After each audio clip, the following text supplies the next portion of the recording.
Bonjour et bienvenue dans cette vidéo concernant les vannes pas à pas bipolaires. On va étudier ici l'ICM et l'ICAD de Danfoss. La vanne est composée d'un corps et d'une tête. À l'aide d'un outil magnétique, on peut l'ouvrir manuellement. Il faut effectuer 2 tours et demi pour la fermer complètement. Lorsque l'on démonte un peu plus la tête de la vanne, on retrouve une partie qui va servir à faire l'étanchéité lorsque la vanne est fermée. La partie mobile monte et descend autour d'un axe qui est relié à la tête de la vanne avec des aimants. Il y a un ergot qui évite à la partie mobile de tourner sur elle-même. On a ici l'outil manuel équipé de 16 petits aimants. On va s'intéresser maintenant à l'ICAD, le servomoteur de la vanne. Lorsque l'on démonte la partie supérieure, on retrouve le driver qui va piloter le moteur. Il est composé de 3 boutons, d'un écran à cristaux liquides et de 2 cartes électroniques. À l'arrière de la vanne, il y a 2 connectiques. Une va servir pour l'alimentation 24 volts continue et l'autre pour les entrées-sorties analogiques et tout ou rien du driver. Dans la partie inférieure du servomoteur, on retrouve notre moteur pas à pas. Sur sa plaque signalétique, il est indiqué 1,8 degrés, ce qui correspond à l'angle lorsque le moteur effectue un pas. On peut voir le disque de recopie de position qui est fixé sur l'arbre du moteur. Sur le disque, on retrouve le chiffre 200, qui signifie 200 pas. Et 200 pas fois 1,8 degrés par pas est égal à 360 degrés. Ce qui signifie que pour faire un tour, le servomoteur va effectuer 200 pas. L'arbre du moteur est raccordé à la partie aimantée qui va venir se fixer sur la tête de la vanne. La partie aimantée est finalement identique à l'outil permettant l'ouverture manuelle. Voici notre rotor. Il est composé de 2 aimants. Chaque aimant est équipé de plusieurs dents.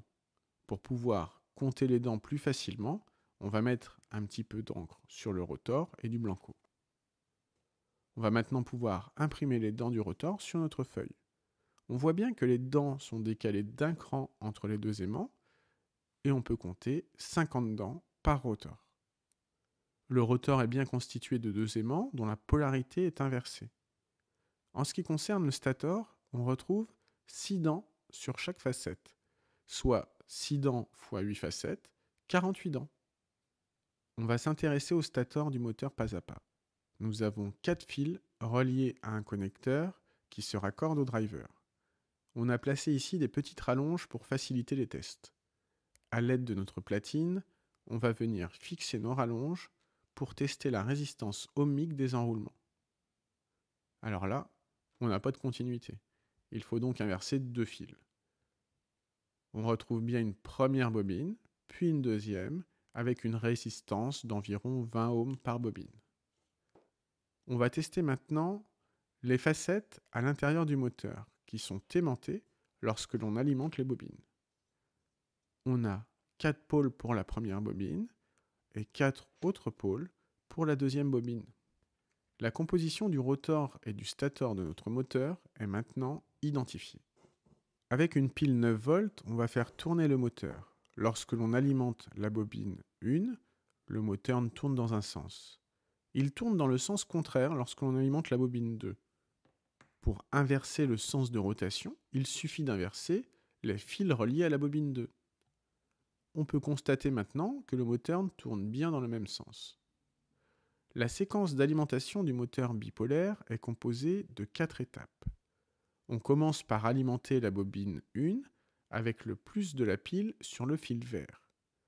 Ensuite, la bobine 2 est alimentée avec le plus sur le fil rouge.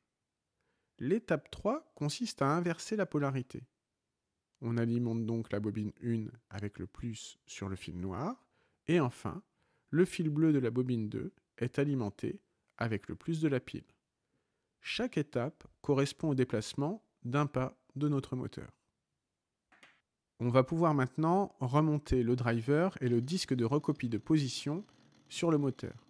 On va piloter l'ICAD à l'aide d'un générateur de signal 420 mA et on a préalablement indiqué au driver que la vanne est une ICM 25A, ce qui signifie qu'il faut effectuer 2 tours et demi, soit 500 pas pour l'ouvrir. Quand on envoie 4 mA, on voit que le moteur indique un pourcentage d'ouverture de 0%. Il faut donc augmenter le signal de 16 mA pour ouvrir la vanne à 100%, soit une augmentation d'1,6 mA pour 10%.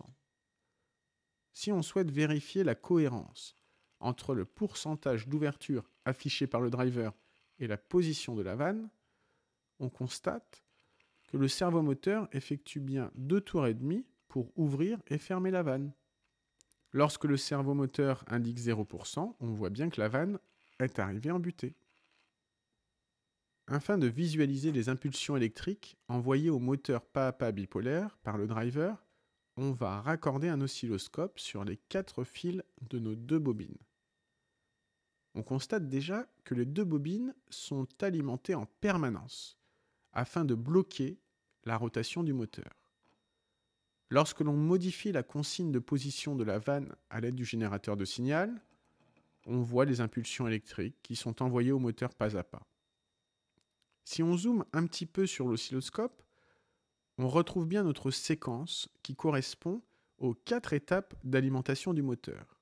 La seule différence, c'est qu'il y a un chevauchement des étapes d'alimentation des bobines pour que le moteur soit toujours sous tension, afin de le maintenir en position avec un couple suffisant pour éviter qu'il ne bouge. Merci d'avoir suivi cette vidéo et à très bientôt pour de nouvelles aventures. Ciao ciao.